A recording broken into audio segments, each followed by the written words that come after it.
নমস্কার, আজ বানাচ্ছি সাবুদানা বড়া। সাবুদানা বড়া বানানোর জন্য প্রথমে সাবুদানাকে 2 ঘন্টা আগে ভিজিয়ে রেখেছিলাম। এরপর সেদ্ধ করা আলু ম্যাশ করে দিচ্ছি, ধনেপাতা কুচি, আদা কুচি, লবণ, গোটা জিরে, ভেজে রাখা বাদাম গুঁড়ো, সব উপকরণ একসাথে ভালোভাবে মাখিয়ে এরকম করে বানিয়ে নিচ্ছি। সবগুলো বানিয়ে নেওয়ার পরে গরম তেলে একটা একটা করে ছেড়ে দিচ্ছি, উল্টে পাল্টিয়ে সবগুলো ভালোভাবে ভেজে নিচ্ছি। এভাবে সব বড়াগুলো উল্টে পাল্টে ভেজে নিচ্ছি।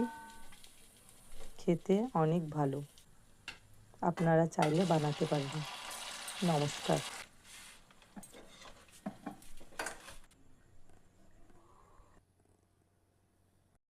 নমস্কার, আজ বানাচ্ছি সাবুদানা বড়া। সাবুদানা বড়া বানানোর জন্য প্রথমে সাবুদানাকে 2 ঘন্টা আগে ভিজিয়ে রেখেছিলাম।